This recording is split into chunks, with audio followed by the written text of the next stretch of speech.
So will we be practicing, will we be good Christians if we choose not to vote? Because we clearly cannot say none of these people deserve my vote. Or is it okay to vote for the lesser evil?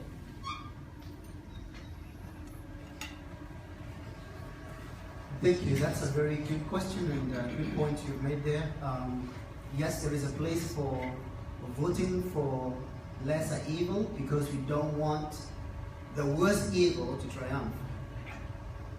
There is a place for that. However, I believe the problem more lies in Christians not doing a thorough investigation. They're just content to be consumers of whatever the media says. If the media says that it's a 2-horse race, we are content to have a 2-horse race.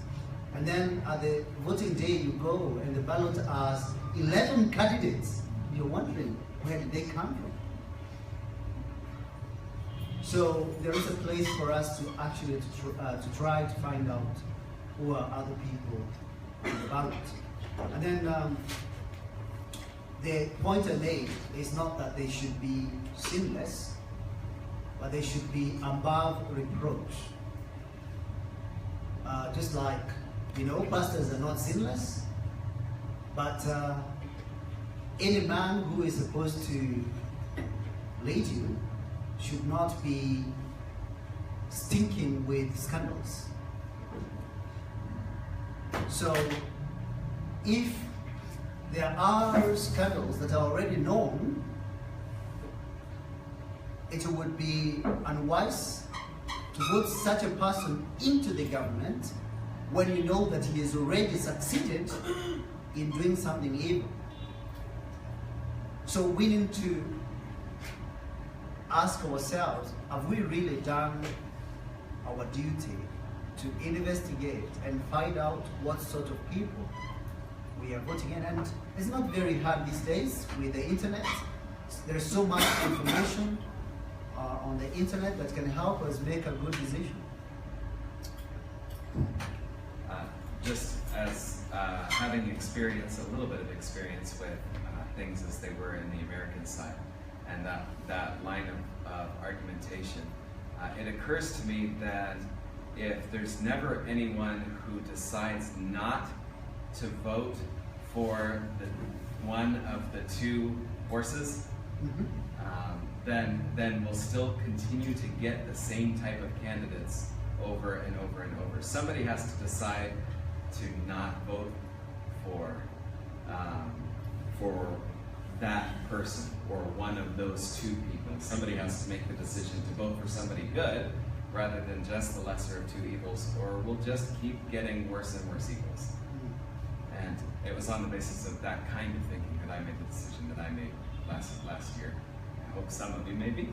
I don't know all of the political landscape, but it's a consideration that I hope that people will make this year as well.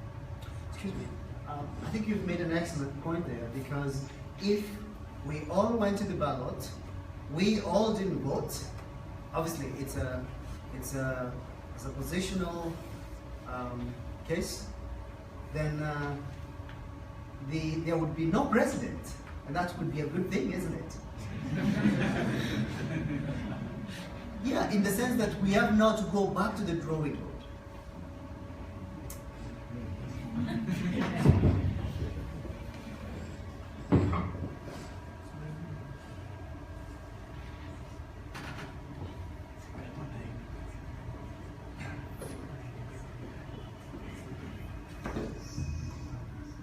Thank you.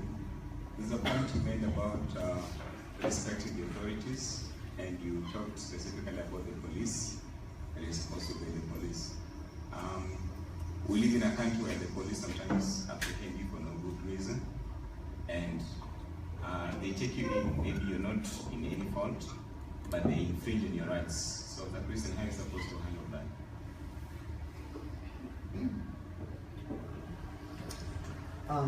The police who are evil-minded are very intimidated by righteous men. That's what I know. If you have not broken the law, they don't usually succeed in intimidating you. But if they want to harass you and you know the law, they also will not go anywhere. However, if you've broken the law also, and the police came to arrest him, and he said, no, you don't need to come and arrest me. Let me take a shower, I will come to the police station. And that's what he did. So, if you want to be harassed by the police, you will be harassed. But if you know the law, and you want to be on the right, and you are willing to bear consequences for your own actions, there would be no place for their harassment. That's what I would say. But I do understand that nonetheless there are evil men who are in the police force, and it is your duty to stop them in their wickedness. How do you do that? You need to tell them, you're a police who is supposed to be upholding the rule of law, and what are you doing but breaking it? That in itself stops them. But so many of us are so intimidated by the police that whatever they say, we are trembling and fearing, and we just become a piece of vegetable before a police officer, and it doesn't help them to stop in their wickedness.